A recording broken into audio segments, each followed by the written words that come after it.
अस्सलाम वालेकुम dear students. अब हम चैप्टर नंबर 2 के एमसीक्यू सॉल्व करेंगे।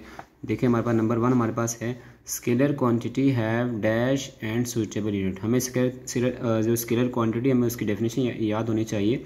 वो ऐसी क्वांटिटी को कहते हैं जिसमें यूनिट भी होता है और उसके साथ मैग्नीट्यूड भी होता है। ठीक है, ऐसी क्वांटिटी जिसको एक्सप्लेन करने के लिए यूनिट और मैग्नीट्यूड की ज़रूरत होती है, ऐसी क्वांटिटी को हम स्केलर क्वांटिटी कहते हैं। तो हमारे पास देखें यहाँ यूनिट तो दे दिया गया, इसके बाद हमारे पास क्या रह गया, हमारे पास रह गया है मैग्नीट्यूड। ठीक है, तो इसका ए ऑप्शन दुरुस्त है। उसके बाद हमारे पास है vector quantity have dash along with magnitude and unit. तो हमारे पास जो वेक्टर क्वांटिटी हमारे पास होती हैं, ऐसी क्वांटिटी होती है जिनको एक्सप्लेन करने के लिए हमें किस किस चीज़ की ज़रूरत होती है। हमारे पास मैग्नीट्यूड, यूनिट एंड डायरेक्शन की ज़रूरत होती है। किसकी ज़रूरत होती है? डायरेक्शन। तो इसमें जो बी ऑप्शन है वो राइट ऑप्शन है। उसके बाद हमारे पास which one is a vector quantity, हमें बताना है वेक्टर क्वांटिटी कौन कौन सी है।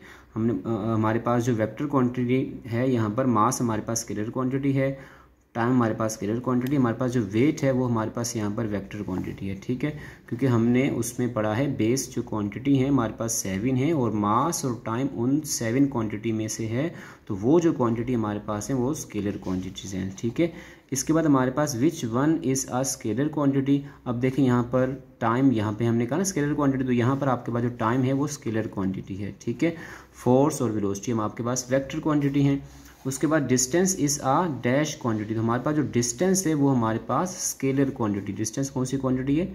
स्केलर क्वांटिटी है। ठीक है, what is the SI unit of acceleration. SI unit of acceleration हमारे पास क्या होता है? हमारे पास एक्सेलरेशन की यूनिट होती है मीटर पर सेकेंड स्क्वायर। ठीक है, जैसा कि हम जानते हैं हमारे पास एक्सेलरेशन की यूनिट, हमारे पास एक्सेलरेशन क्या होता है? V F minus V I upon T. ठीक है, तो ऊपर हमारे पास जो वेलोसिटी है उसकी हमारे पास यूनिट क्या होगी?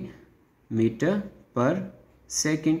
नीचे टाइम की यूनिट होगी सेकंड, तो 2 बार हमारे पास सेकंड आ गया, तो इसको हम लिख सकते हैं मीटर पर सेकंड स्क्वायर, ये नीचे आ जाएगा ऐसे। ठीक है, ऐसे हमारे पास एसआई यूनिट ऑफ वेलोसिटी हमारे पास क्या है? वेलोसिटी जैसे हमने अभी आपको बताया वेलोसिटी की हमारे पास यूनिट क्या होगी? हमारे पास वेलोसिटी की यूनिट होती है मीटर पर सेकंड, तो इसकी हमारे पास यूनिट है मीटर पर सेकंड की वेलोसिटी की। इसको यूँ भी लिखते हैं मीटर पर सेकंड, ऐसे स्लैश डाल के लिखें, या ये पावर ऊपर ले तो ऊपर आगे पावर ये माइनस की हो जाएगी, नीचे पावर +1 होगी, ऊपर आएगी तो पावर माइनस की हो जाएगी। ठीक है, तो shortest distance between 2 point is called, हमारे पास जो शॉर्टेस्ट डिस्टेंस होता है 2 पॉइंट के बीच में, उसे हम डिस्प्लेसमेंट कहते हैं। क्या कहते हैं? उसे हम डिस्प्लेसमेंट कहते हैं। उम्मीद करते हैं आपको समझ आ गया होगा। तो हमारे पास जो वेलोसिटी का हमारे पास फॉर्मूला होता है, वेलोसिटी का हमारे पास फॉर्मूला है v is equal to S upon T होता है। एस देखिए हमारे पास एस की यूनिट होती है मीटर और टाइम की हमारे पास यूनिट होती है सेकंड, तो मीटर पर सेकंड ये हमारे पास वेलोसिटी की यूनिट है। उम्मीद करते हैं आपको ये एमसीक्यू समझ आ गए होंगे। Thank you.